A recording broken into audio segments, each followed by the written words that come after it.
Cher Ulysse, R. 7 janvier. Charles Baudelaire occupe toutes mes pensées. Non que je ne fasse quelque infidélité à ton sourire, mais ses écrits sur l'art peuplent mes nuits d'images enchanteresses, de Corot à Decamps, de Manet à Boudin. Malgré une exposition décevante, manquant cruellement de volupté et d'envoûtement, l'œil de Baudelaire a aiguisé ma curiosité. La seule quête de survie ne peut sauver un musée. N'oublions pas qu'une exposition ne prend sens que grâce à son contenu.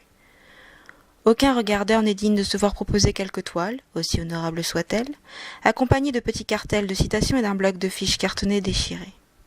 Ainsi c'est seul qu'il doit déchiffrer l'œil du poète.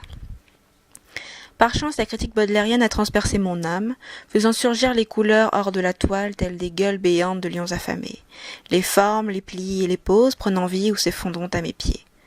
Non naïf face à ses dires, je ne cautionne et n'accepte tout, mais son regard est une porte ouverte sur le XIXe siècle.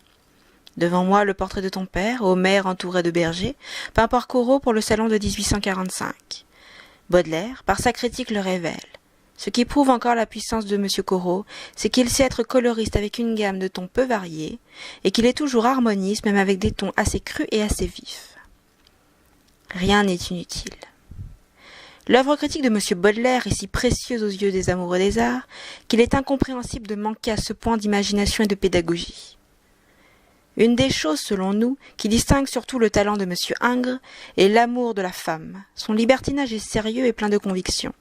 M. Ingres n'est jamais si heureux ni si puissant que lorsque son génie se trouve aux prises avec les appâts d'une jeune beauté. Les muscles, les plis de la chair, les ombres des fossettes, les ondulations monstrueuses de la peau, rien n'y manque.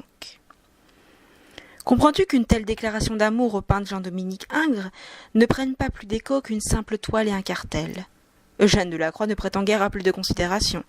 Dans le coin sombre de la dernière salle, le regardeur peut apercevoir la montée au calvaire, le Christ succombant sur la croix. Ces deux toiles représentent pourtant les bases fondamentales du regard artistique, baudelairien. Après les maîtres, des déluges de caricatures. Pourquoi montrer le réel lorsque le beau habille si bien le monde? Il semble se désespérer de voir l'imagination, composant l'étoile d'Ingres et de Delacroix, fuir les ateliers, pour des copies de plein air assimilées à de simples paresses d'esprit. Les études de ciel de Jeanne Boudin devront passer par l'expression poétique pour devenir tableau. Manet, qui l'adore, n'aura pas tant d'éloges en retour. Tu constates comme moi le gâchis de cette exposition, où un ennui pesant m'a assailli dès les premiers instants.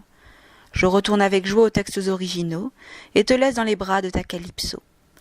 Ton retour proche, je l'espère, nous permettra peut-être de vivre la prochaine expérience culturelle ensemble. Si ce n'est guère le cas, je t'écrirai dans une quinzaine de jours. Pour l'amour des arts, Pénélope. Post-scriptum. Sais-tu que dans l'obscur couloir de mes rêves, j'ai croisé Elsa Schiaparelli. Il semblerait que sa maison de couture, réouverte depuis peu, a retrouvé son appellation de maison haute couture. Tu connais mon affection pour cette prestigieuse maison.